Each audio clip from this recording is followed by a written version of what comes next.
Salut les amis, alors aujourd'hui le tuto du jour ça va être le tuto déménager son aquarium. Voilà, donc j'ai un abonné qui s'appelle Régis et qui m'a demandé justement voilà, d'avoir des petites précisions, comment faire pour déménager son aquarium. Et bien donc on va faire un tuto, et le tuto du jour aujourd'hui c'est comment déménager son aquarium.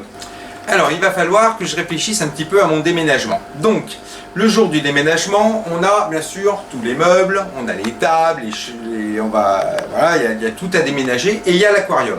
Donc il va falloir vraiment penser à cet aquarium là, parce que c'est l'aquarium qu'il va falloir remettre en route en premier.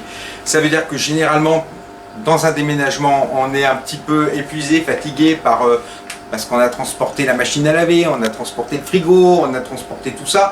Et là, il va falloir quand même mobiliser, il y a toujours une personne voilà, qui va être mobilisée à cet aquarium-là. Ça veut dire que quand vous allez arriver dans votre nouveau logement, la priorité, ça va être l'aquarium, de le remettre en route le plus rapidement possible. Alors dans un aquarium, on va tout enlever. Donc il y a l'histoire, alors il faut vraiment tout préparer. Vous allez dans les magasins de bricolage, vous achetez des seaux avec couvercle.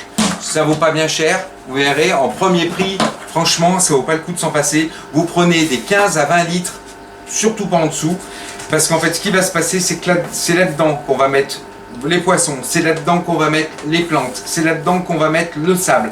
Donc en fait, il faut vraiment des seaux minimum de 15 litres avec couvercle. Voilà, donc ça il en faut. Vous calculez, c'est simple. Si vous avez un 500 litres, prévoyez à peu près de mettre parce qu'on va récupérer le maximum d'eau. Il va falloir mettre le sable, il va falloir mettre les plantes. Donc il faut quand même pas mal de seaux. Généralement à 20 litres, allez, on compte 10 seaux. Vous comptez à peu près 10 seaux. Il vous faut 10 seaux comme ça. Bon, à 1,5 €, on va dire à 1 €, ça vaut 1,50 €, voire ça dépend un petit peu des magasins. Bon, c'est pas, voilà, c'est un petit investissement, mais c'est des seaux, vous aurez de toute façon l'utilité plus tard, on ne sait jamais, voilà, pour n'importe quoi que ce soit. Voilà, donc ça c'est des seaux. Allez, une dizaine de seaux, on va partir sur un 500 litres. Il me faut 10 seaux comme ça. Si vous arrivez, si vous êtes si vous avez la chance d'être pas loin d'une animalerie ou chose comme ça, ils ont des caisses en polystyrène comme ça. N'hésitez pas à leur demander. Soit ils vous les prêtent, soit ils vous les donnent, soit ils vous les font payer. Si vous les font payer, franchement ils sont dégueulasses de faire ça, parce qu'ils sont pas une caisse près les mecs. Donc franchement voilà. Une caisse, ça serait pas mal d'en avoir une. Donc une caisse en polystyrène, 10 seaux. Et comme ça, alors on a ça pour l'eau, ça pour les plantes, ça pour le sable. La caisse, bon c'est plus pour les plantes qu'autre chose. Des caisses pour transporter les cailloux. Donc en fait, si vous avez des caisses en plastique, des choses comme ça. Donc pensez bien, voilà, toutes les caillasses, parce que c'est un petit peu chiant à transporter. En fait, si vous donnez aux personnes qui vous aident des cailloux comme ça à la main, ça risque d'être un petit peu compliqué. Les racines, choses comme ça, pareil, donc des caisses pour mettre les racines, des caisses pour mettre les cailloux, les choses comme ça. Alors, avant son déménagement, on a prévu ses seaux, on a prévu sa caisse en polystyrène, les caisses pour les cailloux, les choses comme ça. Donc là, on est paré. On est paré pour le matos. Faut pas oublier aussi non plus qu'il y aura la pompe à transporter, il y aura l'éclairage, il y aura le chauffage, choses comme ça. Donc ça peut se mettre facilement dans une voiture, il n'y a pas de souci. Au niveau de la cuve, faire très attention, donc prévoir des couvertures pour qu'il n'y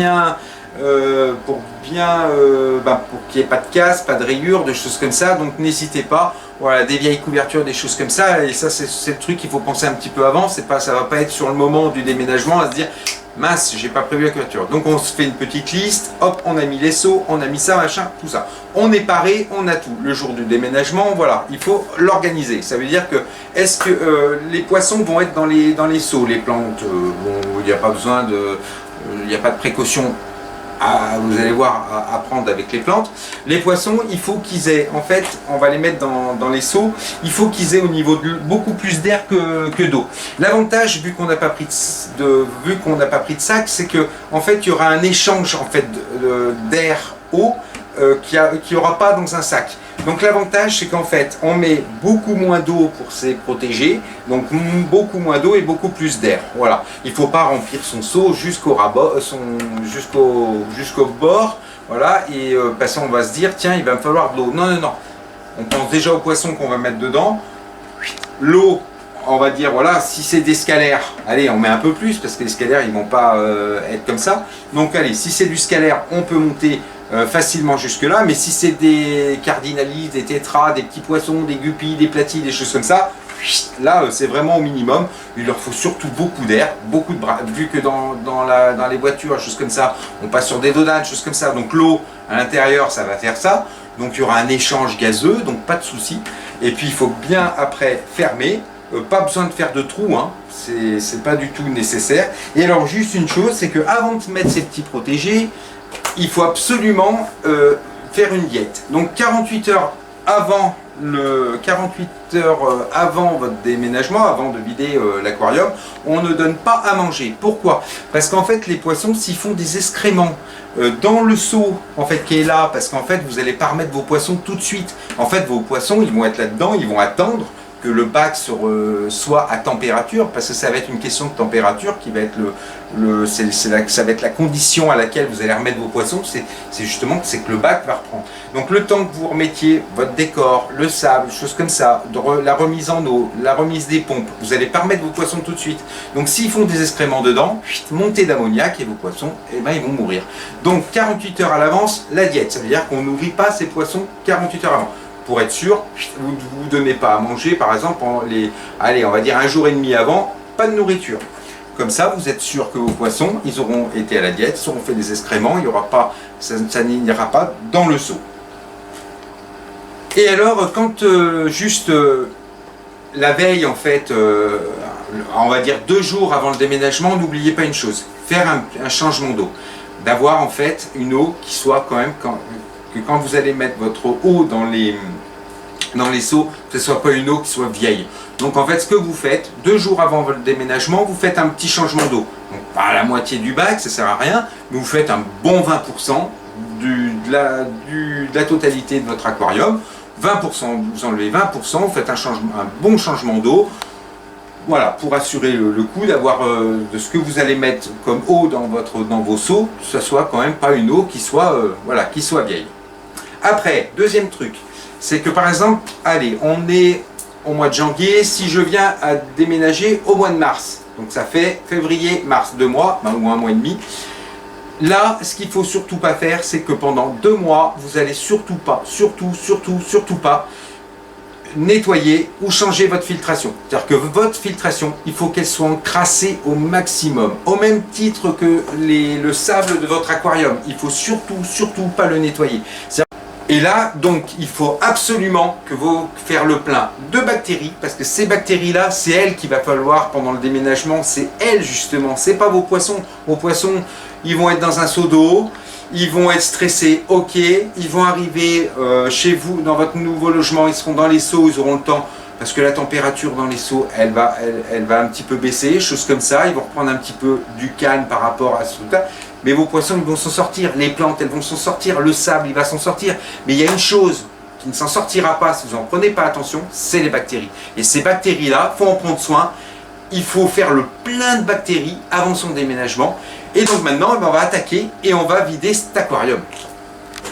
Alors, le jour du déménagement est arrivé, donc j'ai tout prévu, les couvertures, les seaux, la totale.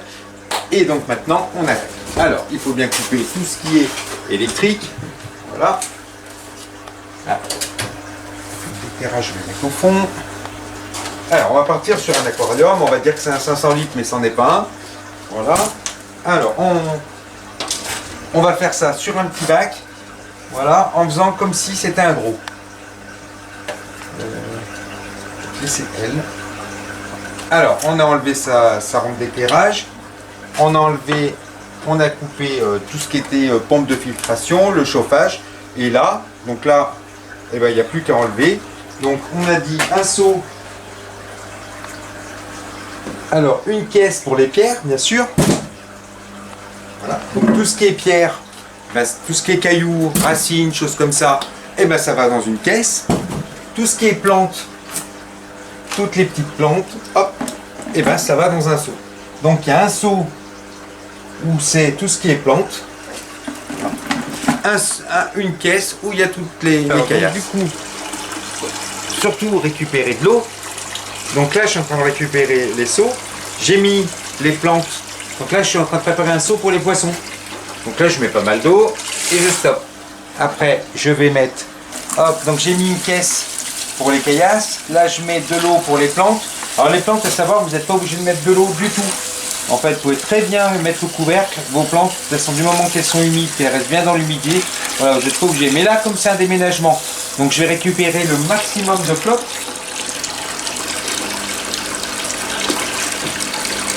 Voilà. Alors, donc là, une caisse de caillasse.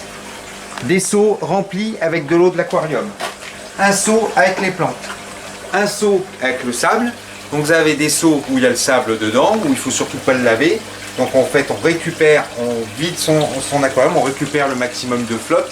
À savoir que si vous n'avez pas la totalité de l'eau de votre aquarium, ce n'est pas grave du tout, puisqu'on va remettre de toute façon de la nouvelle eau. En fait, là, il me faut de l'eau surtout pour les poissons, il me faut de l'eau surtout pour les plantes. Mais c'est pas, je ne vais pas vider, si vous avez un 500 litres, je ne vais pas trimballer 500 litres de flotte. Non, je vais trimballer à peu près une centaine de litres d'eau. Ça ne sert à rien d'aller trimballer toute votre flotte. Donc, vous l'aurez compris, en fait, ce qu'il faut, c'est préparer ces seaux pour les poissons. Donc là, c'est prêt. Donc maintenant, je vais pêcher les poissons. Je vais les mettre dans les seaux. Les plantes ont été récupérées, les caillasses ont été récupérées. Plus qu'à récupérer le sable aussi, une fois bien sûr qu'on a vidé entièrement son aquarium. Alors, donc là, j'ai mes caillasses. Alors là, une fois que les poissons ils sont dans le seau. En fait, ce qui est bien, c'est que quand on vide un aquarium, on peut comptabiliser ses poissons, voir s'ils sont en bonne santé, choses comme ça. Chose qu'on ne peut pas faire souvent dans un aquarium qui est plein. Donc là, ce qu'on peut faire, c'est regarder, là il y a un petit polype là qui est magnifique. Ouais, hop, je vais regarder s'il est en bonne santé, tout, on regarde, ces petites couleurs, machin, c'est un jeune, c'est un tout petit. Voilà. Et alors, combien de poissons, vous allez me dire, qu'on met par seau? C'est simple. En fait, vos poissons, ça dépend de ce que c'est comme poisson. Si c'est des cyclidés du Malawi qui ont tendance à se friter, vaut mieux justement ne pas tous les mettre dans le même seau. Donc moins il y a de poissons par seau, mieux c'est. Éviter de mélanger, bien sûr, de mettre les mâles dominants ensemble. Donc le mieux c'est quand même de mettre, vous éparpillez un petit peu votre population avec les femelles, vous essayez de mettre un mâle dans chaque seau. Donc voilà, donc faites bien par rapport à votre population, vous voyez. Bon, après, si vous êtes sur de l'amazonien, du scalaire, des choses comme ça, bon, il n'y a pas trop de problème. Ce qu'il va surtout falloir, ce qu'il faut surtout se mettre dans l'idée, c'est de ne pas trop mettre de poissons par seau. En fait, si vous avez, je sais pas, 8 scalaires, ne mettez pas vos 8 scalaires dans le même seau. Donc dans ce cas-là, vous faites un seau de 15 litres pour 2 poissons. Voilà, comme ça vous permet, vous pouvez très bien mettre des corridoras avec vos scalaires dans le même seau, ou des petits tétras, des choses comme ça. Ils vont pas, voilà. Mais évitez, les gros poissons, ou à la rigueur, si vous avez beaucoup de seaux, vous mettez un gros poisson par seau. Voilà. Donc ça, une fois que votre population elle est mise, donc on remplit son seau, donc pas trop. Donc là, par exemple, pour une population, là j'ai mis 8-10 poissons. Bon, j'enlève de l'eau. Hop. Il faut à peu près, il faut à peu près ça. Voilà, il n'y a pas besoin de... Parce qu'en fait, ce qui va se passer, c'est qu'une fois que vous avez mis vos poissons dedans, voilà, là j'ai mis vraiment, j'ai vraiment mis vraiment au plus bas, voilà. Moi, comme ça, je peux, pendant le déménagement, par exemple, je ferme, hop, on est arrivé sur place, chose comme ça. Alors, il faut trouver une pièce dans le nouveau logement qui n'est pas trop froide. Donc n'hésitez pas, si on est en plein hiver, à allumer un radiateur dans une pièce, de fermer, vous laissez vos seaux comme ceci, vous fermez juste ça un côté, vous laissez un peu ouvert comme ceci, voilà, et vous laissez ce seau juste dans cette pièce qui est chaude, qui est tempérée, vous la maintenez à 22, 23 le temps du déménagement pour que votre eau justement elle descende pas trop. À la rigueur, si vous mettez à 25 le chauffage, vous prévoyez vraiment une pièce qui ne soit pas glacée, que ce ne soit pas une chambre froide. Une fois que de temps en temps, vous venez voir vos poissons si tout va bien. Si vous apercevez que vos poissons, il y a une odeur, par exemple, quand vous sentez votre eau, ça doit toujours sentir cette odeur d'aquarium. Si vous sentez une légère odeur d'ammoniac ou de choses comme ça, dans ces cas-là, vous prenez de l'eau d'un autre seau et vous versez bien sûr un petit peu plus d'eau, ou par exemple vous pouvez très bien prendre de l'eau d'où vous arrivez et puis mettre un petit peu d'eau. C'est pas parce que si vous avez une maintenance sur eau osmosée, c'est pas parce que vous aurez pris un petit peu d'eau du robinet pour couper cette montée d'ammoniac ou choses comme ça dedans que ça va perturber vos poissons. Voilà. Après, ce qu'il faut, c'est vérifier de temps en temps. En règle générale, les poissons ils se portent très bien, mais c'est pas dans voilà, si vous avez bien respecté la diète, si vous avez bien fait un changement d'eau, un changement d'eau 72 heures avant, une diète 48 heures avant, vos poissons dans le seau, il n'y a aucun souci. Je vous garantis que de toute façon, vous pouvez les laisser tranquilles. Voilà. Et alors pendant que vos poissons ils sont dans les seaux, choses comme ça, et ben ce que vous faites, et ben il va falloir le temps de remettre en fait l'aquarium en place. Donc qu'est-ce qui se passe? Alors là, bon bah dans la fiche room, j'ai un souci, j'allais pas le vider entièrement déjà parce que j'ai mes pierres qui ne passent plus, parce que les pierres ont été mises avant que la structure soit installée. En fait, une fois que votre population elle a été enlevée, qu'il n'y a plus de cailloux, qu'il n'y a plus de sable, choses comme ça. Alors la première étape qu'il faut faire, c'est surtout pas aller foncer droit dans l'urgence, je me dépêche parce que j'ai les poissons. Non, non. La priorité, c'est vos bactéries. Surtout, vous ouvrez surtout pas le filtre. Si c'est une décantation externe, j'espère que vous l'avez surtout pas modifié, surtout pas touché. Il suffit juste d'enlever l'eau pour la transporter. Si c'est une filtration style pompe externe, donc dans ces cas-là, bah, elle est lourde parce que vous avez gardé la flotte dedans, mais voilà, vous mettez à deux si c'est vraiment des gros containers, choses comme ça. Si c'est des pompes internes, donc là, eh ben, vous laissez vous enlevez, mais vous laissez bien humidifier vos mousses. Voilà, il faut vraiment bien garder à l'esprit que c'est ces bactéries-là qu'il va falloir conserver et bien garder. Et après, bon, ce que vous faites tranquille, vous avez votre aquarium, il est vide, vous avez votre seau avec le sable, vous avez vos décors, vous commencez à installer vos pierres, vos décors, vos choses comme ça. Après, vous mettez votre sable, après un petit peu, voilà, ces étapes-là, hein, on repart dans une phase comme un démarrage d'aquarium. Après, vous plantez, vous faites vos choses comme ça, c'est ce que je vais faire justement sur cet aquarium-là. Bon, je ne vais pas vider la flotte ni le sable, là c'était juste vraiment pour vous expliquer un petit peu la méthode du déménagement. Une fois que vous avez que le décor est mis, vous remettez l'eau des seaux dans l'aquarium et vous allez voir, vous serez loin d'arriver à la hauteur prévue. Alors vous allez chercher de l'eau osmosée pour remplir pour finir de remplir votre aquarium. Si vous êtes sur une eau courante du robinet, une petite analyse s'impose pour voir un petit peu ce que vous allez un petit peu mettre dedans. Alors quand je dis une analyse, c'est pas le chlore, parce que le chlore ça va vite se dégager. C'est surtout au niveau des nitrates, des choses comme ça, que voilà, vous mettiez de l'eau correcte, on va dire. Donc après, ce que vous faites, vous avez votre niveau d'eau qui est à moitié, et vous remplissez la surface, et là vous attendez que votre aquarium, donc là il faut vraiment regarder la température, que l'aquarium reprenne. Alors il y a des fois, quand on veut aller un petit peu plus vite pour remettre ses poissons, donc on peut remettre de l'eau par exemple à 25 degrés, donc il suffit on met moitié eau froide, moitié eau chaude et on remplit son aquarium jusqu'à ce que ça soit en surface et que la température soit bonne. Après on vérifie bien avant de commencer à faire le fameux parce que comme on n'est pas sur des sacs, donc là il n'y a pas une histoire de trempage, donc en fait on va directement, progressivement dans nos seaux, en fait on va baisser, en fait on va enlever de l'eau en fait de ce seau là, et à mesure on prend de l'eau de l'aquarium qu'on met directement dans le seau, progressivement, un petit peu comme un goutte à goutte, mais beaucoup plus gros, puisqu'on y va carrément avec un pichet. Voilà, on verse, on prend son temps, les poissons ne sont pas pressés, on fait en sorte que la température de ces protégés soit à l'identique que la température de son bac. Au niveau des paramètres de l'eau, c'est pas la peine du tout aller chercher les paramètres de ce seau-là ou les paramètres de son bac. De toute façon, vos paramètres, étant donné qu'il y a eu un changement d'eau et qu'il y a eu un brassage de fait, ils sont complètement faux. Donc de toute façon, non, ça va être, on va rechercher une histoire de température.